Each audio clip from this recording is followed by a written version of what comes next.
How did I end up here? Lying in your arms, watching city lights turn to stars.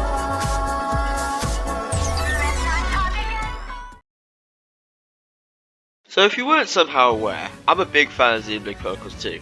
In fact, it's my favourite game and has been since I first played through it in late 2018 and early 2019. I've also been a huge supporter of Rex getting into Smash Ultimate as a DLC character. I mean, if Byleth can, despite 3 houses being mid-development at the same time as Smash Ultimate was nearing its end, then surely Rex can, seeing his XD2 game out before Smash Ultimate, but just thought it was too far along in development for Rex to get in. It still doesn't make any sense.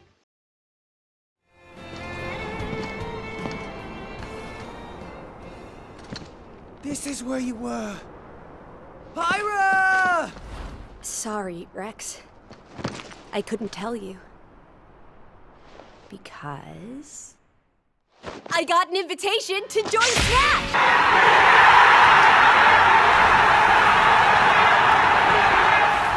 You can imagine that I completely lost my mind the moment this trailer played in the February Nintendo Direct, which I did. Sure, it's not Rex, but I do prefer Pyra and, I guess, Mythra to Rex, so hell, I'm really not complaining. Just finally having some XD2 representation in Smash Ultimate feels so good. And not only that, Pyra and Mythra are super fun to play to boot. And putting my bias for XD2 aside, Pyra and Mythra are probably, at least in my opinion, the most fun DLC characters to play so far, with everything feeling super satisfying and fun to pull off, along with switching between the two being so fluent. Of course, besides the characters themselves, a new stage in the RS Cloud Sea was added, taking place on Grunts' back, along with 19 new music tracks, of course, all being from XD2, including an amazing medley remix, which really puts the original Xenoblade Chronicles medley to shame. Also, both Counterattack and Tiger Tiger receives remixes, and I'll admit, remixing Tiger Tiger of all songs seemed a little weird, but hey, it does sound great, so I can't complain. Plus, Deathmatch with Torna made it in, thankfully, so you can bet that has the highest frequency of playing for me. All of this is truly wonderful, honestly.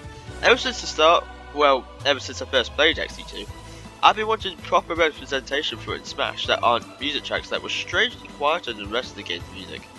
And now that I've got exactly what I wanted, I'm satisfied. It's gonna be weird waking up the rest of the Fighter Pass 2 now, huh? Well, this was quite a surprise.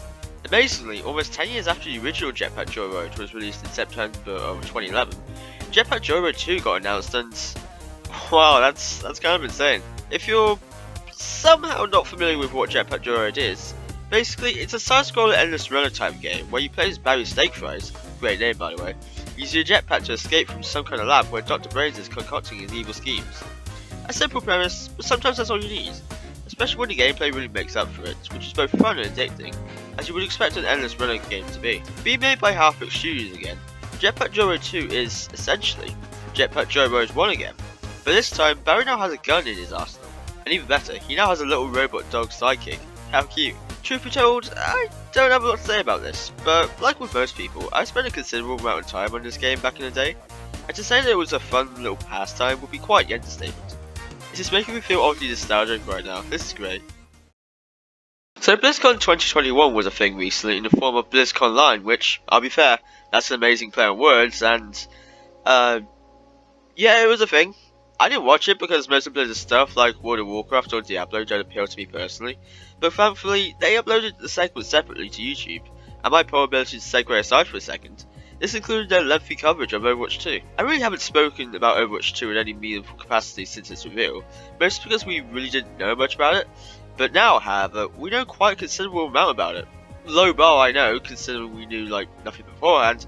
That aside, I am excited for Overwatch 2, just to say that now. During the presentation, there were a fair number of key moments, including a close look at Sojourn, who will be the next hero to be added to Overwatch, and in her gameplay, we can see her using a railgun.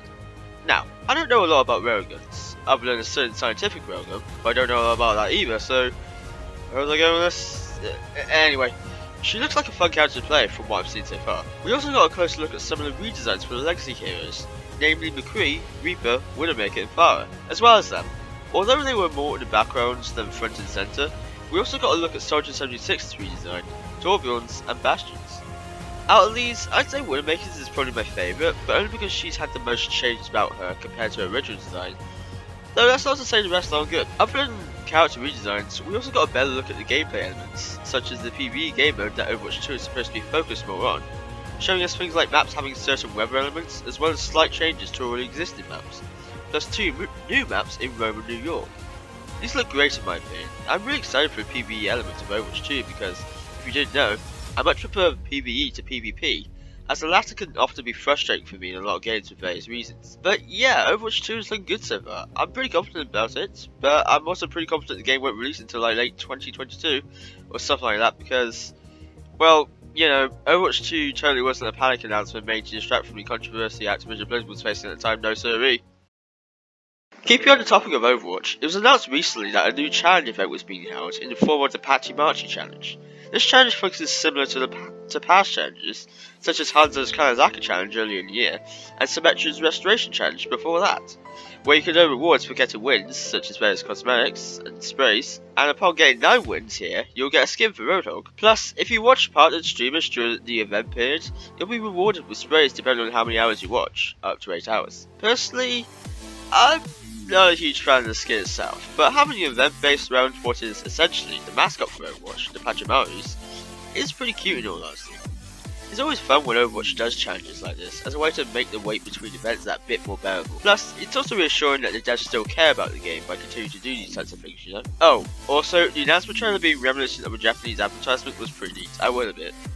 The event started on March 9th, yesterday at the time of recording my audio here, and goes on until March 22nd. So there's enough time to get 9 wins, even with my luck. I don't generally cover Fortnite in any capacity anymore, but I thought this was pretty interesting. And besides, for as much as a meme the game is, I do still play the game from time to time and do still enjoy it, so you know. So anyway, if you wanted to know, Fortnite is currently in Season 5 of its Chapter 2, with the premise of the season being based around Jonesy trying to prevent anyone getting to, or escaping through the 0 point by hiring a bunch of hunters to do, well, just that. And the crossovers this season that featured have been kind of insane, to put it lightly. Crossovers such as the Alien and Predator from, well, Alien Predator, the Terminator, and Ryu and Chun-Li from Street Fighter, so talk about crossover, man. But anyway, the 0 point has been the main focus of the season pretty much, so it's expected it will have an involvement in the season's finale, by exploding or something, I don't know. And with the season expected to end on March 16th, which I'll believe it when I see it, there's of course hype around it.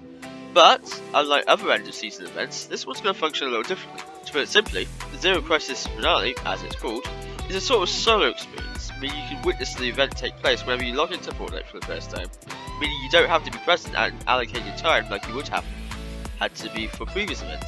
A nice change, honestly, relieving a little stress from having to get into a queue in time, risking a chance of the server just saying no if you're a little too late. Again, I don't generally talk about Fortnite or feature it anymore on my channel, but when this event happens, I'll be sure to cover it, seeing it's way more lenient with its timing, but no promises for any content past that side. In the most recent Pokémon Direct, which aired on the 26th of February, one day after my birthday by the way, we got a look at what Game Freak have in store for us in the near future, including a close look at new Pokémon Snap, which, to make the things clear, looks absolutely gorgeous in terms of presentation, and for that alone, I'm excited, along with the reveal of the seemingly forever speculated on cinema remakes in Brilliant Diamond and Shining Pearl. For the negatives out of the way first, I'm not personally a fan of the chibi art style. Now, that's not a jam of the games themselves, but art is subjective after all. The chibi art style doesn't appeal to me, and in fact, it was one of the reasons I didn't vibe with the Generation 6 Pokemon games too much, though there were a number of other factors that contributed to that as well. My little Gen 6 hating tangent aside, however, everything else shown about Brilliant Diamond and Shining Pearl so far have me feeling hopeful. I mean, the environment design looks fantastic, I'm going to say that here. It all looks beautiful, and hey, listen, Platinum was my first Pokemon game, meaning Sinnoh was my first region. I love Sinnoh, so in a sense, you can say a lot is riding on this for me. I mean, I was disappointed with Auras, even not having played the original Ruby or Sapphire or even Emerald, so if these games turn out, well, not good, I can't even imagine how disappointed I would be. But we'll get to that when we get to that. As for now, I'm excited but cautiously optimistic. Will it be a one-for-one remake, or will it change some aspects for the better, in terms of various quality of life adjustments? We'll have to see, but I'm happy at the idea of cinema remakes at the very least. As for the final bit of news, more Pokemon, but in the form of Pokemon Legends Arceus. Slated for release in early to mid 2022, most likely, maybe we will delay to late 2022. Legends Arceus is quite a new and different approach to Pokemon games that many people have been wanting for a while, that being an open world style game, similar to games like Breath of the Wild, and it's really difficult to say anything about it so far. The idea of an open world Pokemon game is an exciting one, honestly, and in fact, we've seen Game Freak experiment with this idea in the form of the Wild area in Pokemon Sword and Shield, which, all feelings aside, you can see the groundwork there for this idea, so here's hoping they can pull it off well to an even bigger extent. There is the issue though of there just being open space and nothing else, but there's still likely over a year left until the game releases, so who knows how it will turn out really. And let's also hope they fix the Pokemon movie at like 5 frames per second. Yeesh. But hey, at least we finally have some sort of story centered around Arceus, the god of all Pokemon.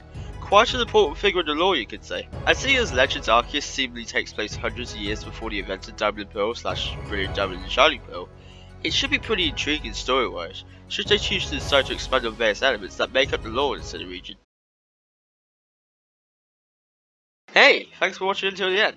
This is a different type of content for my channel, and one I've been thinking about experimenting with for a while, because sometimes there's just so much to talk about, so much you want to talk about, but you just can't find a reasonable way to do so. So I'm glad I could talk about some of the things I want to hear, in a format that accommodates for it. I don't know if I'll do a video like this again, the last thing I want to do is make a promise after all, but should I ever see an opportunity to, and I want to, I will.